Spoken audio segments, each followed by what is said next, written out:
Friend, आज की story I है हमारे पास राजस्थान के नागौर से और मैं आपको बताऊंगा सीमा और राजेश के बारे में। इनकी मैरिज हुई थी सन 2022 में और इनका कॉन्फिडेंस इतना हाई रहता था अपने ससुर को लेकर सीमा का कि ये बालाजी की भक्ति करते हैं, हनुमान जी की भक्ति करते हैं, ये सब भूत प्रेतों से डरते हैं, इस कारण उनकी भक्ति करते हैं। अगर ऐसा है, अगर भूत प्रेत सच में होते हैं तो हमारे सामने आकर दिखाएं। हम भी देखना चाहते हैं कि वो हमारे करीब आ सकते हैं या नहीं आ सकते। लेकिन जब सच में सीमा के वो करीब आए तो सीमा को खुद मेहंदीपुर बालाजी की शरण लेनी पड़ गई। पूरा इंसिडेंट सुनाऊंगा फ्रेंड्स, लेकिन पहले चैनल का इंट्रो।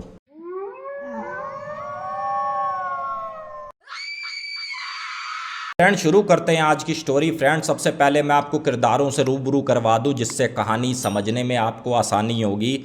जो इसमें सबसे मुख्य किरदार रहने वाला है उसका नाम है सीमा, और जो सीमा के पति का नाम है राजेश। और सीमा का भाई भी जो एक होता है वो सीमा और राजेश के साथ ही रहता है। और जो सीमा होती है काफ़ी ज़्यादा अच्छे पैसे कमाती है और काफ़ी ज़्यादा पढ़ी लिखी भी होती है और एक कंपनी में उसकी जॉब भी होती है। तो यहाँ पर जब सीमा की मैरिज हुई सन 2022 में तो सीमा ये कहती है कि चलो महीना दो महीना हमने अपने मम्मी पापा के साथ रह लिया, अब चलो ऐसा करो राजेश, जो हमारा अपार्टमेंट पड़ा हुआ है बराबर में ही हम उसमें जाकर शिफ्ट हो लेते हैं। अब इनका होता क्या है, एक अपार्टमेंट ये है और एक अपार्टमेंट मकान कह लो आप, जो थोड़ा सा साइड पे लगभग 5 मिनट की 10 मिनट की दूरी पर ही। यहाँ पर राजेश अपने मम्मी पापा से बात करता है और ये कहता है कि भाई सीमा का ये कहना है कि जो हमारा वो वाला मकान है क्यों ना हम दोनों जने वहाँ शिफ्ट हो जाएं, तो इस पर आप लोगों को कोई एतराज़ तो नहीं है। यहाँ पर राजेश के पापा ये कहते हैं, बोले बेटा देखो हमें तो एतराज़ नहीं है, लेकिन काफ़ी समय से मकान बंद है, कोई पूजा भक्ति भी करवा लेना, और इस मकान में वैसे तुम्हें दिक्कत क्या है। तो राजेश कहता है पापा देखो मुझे तो कोई दिक्कत नहीं है, लेकिन सीमा का दिल ये है कि हमारा वो भी मकान पड़ा है, हम उसमें शिफ्ट हो जाएं तो कोई प्रॉब्लम है। तो यहाँ पर राजेश की मम्मी कहती है कोई बात नहीं बच्चे हैं, जाने दो, उसमें शिफ्ट हो रहे हैं तो दिक्कत ही क्या है। और जो हमारी गली है थोड़ी सी पतली है, जो सीमा के पास कार है उसको क्या पता दिक्कत होती हो, जो वो वाला मकान है उसके आगे तो सड़क भाई काफ़ी ज़्यादा चौड़ी है। ठीक है जी, कोई बात नहीं, आप चाबी ले जाओ, ये लो साफ़ सफाई करवाओ, उसमें रहना शुरू कर दो। यहाँ पर सीमा और राजेश काफ़ी ज़्यादा खुश होते हैं। उस मकान की सफाई करवाई जाती है और 2-4 दिन बाद उस मकान में शिफ्ट हो जाते हैं। यहाँ पर सीमा अपने भाई को भी इनवाइट करती है कि बोले भाई चल तू भी आ जा, तेरी भी जॉब लग जाएगी यहाँ पर, अब मैं अपनी कंपनी में बात कर लेती हूँ, तू भी यहीं पर हमारे साथ रहने शुरू कर दे। होता क्या है, मुश्किल से 1 हफ्ता बीतता है तो सीमा सोई हुई होती है। तो सीमा को ऐसा महसूस होता है कि कोई सफ़ेद कपड़ों में कोई लेडीज है और यहाँ पर उसके टीका लगा हुआ है, ठीक मेरे बराबर में आकर खड़ी हुई है।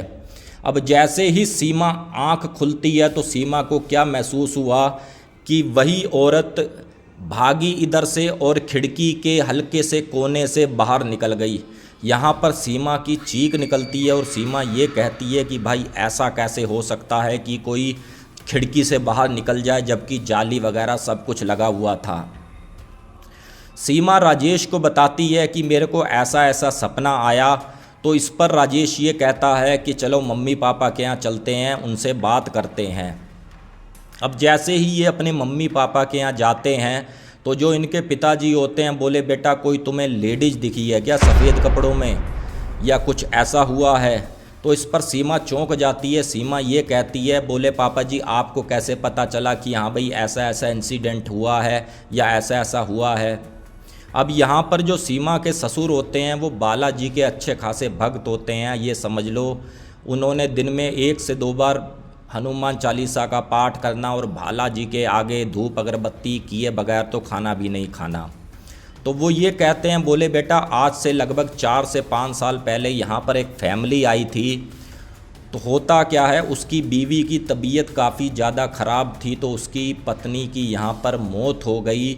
और उसके बाद जब एक किराएदार ने और मकान लिया तो उसने भी वही कंप्लेन करी जो सीमा कंप्लेन तुम कर रही हो। लेकिन सीमा तुम टेंशन मत लो, तुम ऐसा करो, बालाजी का मैं तुम्हें टीका लगा देता हूँ और एक बालाजी की हनुमान चालीसा अपने पास रखना, अपने तकिए के पास रखना। जो राजेश के पिताजी होते हैं थोड़ा बहुत झाड़ फूक भी जानते हैं, वो भी करते हैं। एक ताबीज़ बनाते हैं बालाजी के नाम का और सीमा के गले में डाल देते हैं। बोले बेटा अब तुम बेफिक्र रहो, अब तुम्हारे साथ ऐसा कुछ नहीं होगा। लेकिन अब तुम इतनी रात गए आई हो, अपने भाई को लेकर हमारे साथ घर आए हो, आज की रात तुम ऐसा करो यहीं सो जाओ। और उस रात ये लोग वहीं सो जाते हैं। और फिर जैसे ही सुबह होती है, क्योंकि सारे बर्तन वगैरह सब कुछ कपड़े वगैरह उधर होते हैं, सुबह उठते हैं, अपने घर जाते हैं, नहाते हैं, धोते हैं और सीमा अपनी कार उठाती है और अपने ऑफिस के लिए निकल जाती है। लेकिन सीमा को ऐसा महसूस होता है अपनी कार में भी जैसे कोई मेरी कार के पीछे बैठा हुआ है और मेरे कंधे पे हल्का सा उसका हाथ मुझे महसूस हो रहा है।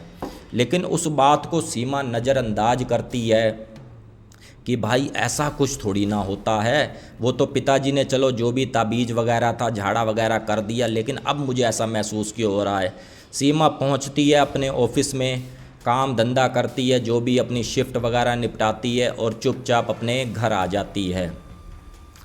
अब जैसे ही रात को सोने की कोशिश करती है तो क्या देखती है कि भाई खिड़की से उसको कोई झांक रहा है और काफ़ी गुस्से की नज़र से उसको झांक रहा है। अभी सीमा की आंख लगी थी कि सीमा एकदम से फिर से बौखला के उठती है। तो इस पर राजेश कहता है कि भाई अब क्या हो गया, अब तो पिताजी ने वो ताबीज़ भी बना कर दे दिया, वो उपाय भी कर दिया, अब तुम्हें ऐसी क्या दिक्कत हो गई।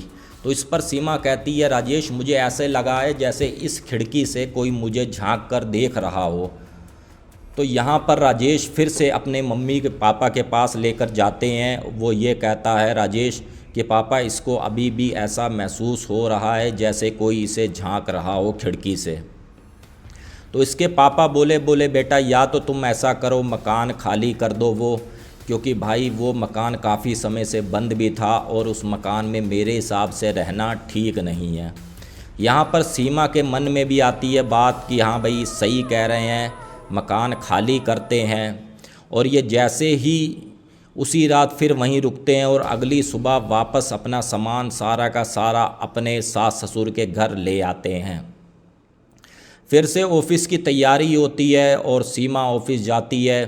अब यहाँ पर काफ़ी ज़्यादा देर हो जाती है इंतज़ार करते करते करते करते कि सीमा नहीं आई।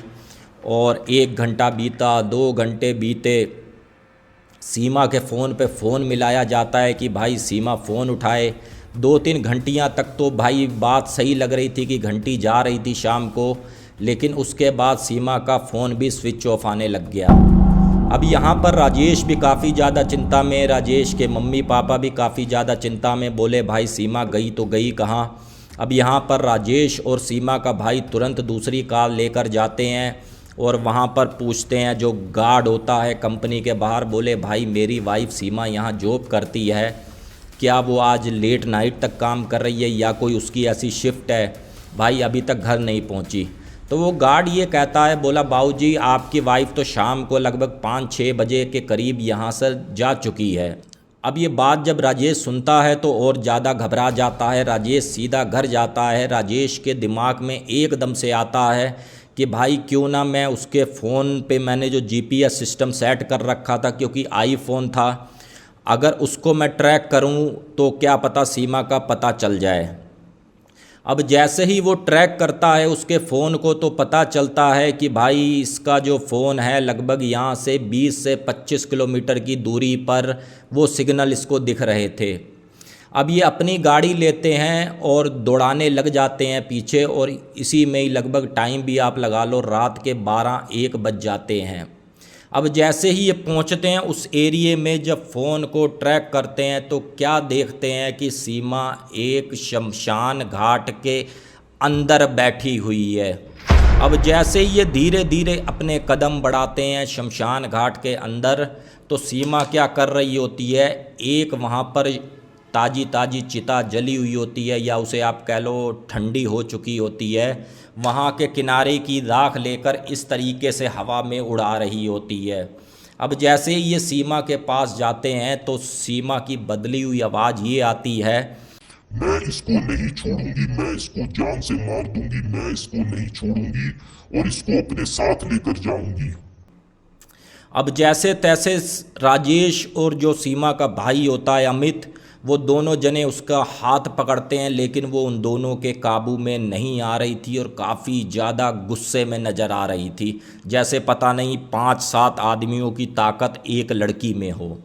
अब यहाँ पर एक रस्सी पड़ी हुई होती है उनकी कार में, सीमा के पैर बांधते हैं, फिर सीमा के हाथ बांधते हैं और उसको लेकर सबसे पहले घर जाते हैं। अब जब घर में लेकर जाते हैं तो काफ़ी ज़्यादा नाच नचाती है सीमा, काफ़ी तेज़ तेज़ चीखना कि भाई मुझे छोड़ दो, मैं इसको साथ लेकर जाऊंगी, मुझे छोड़ दो, मैं इसको साथ लेकर जाऊंगी।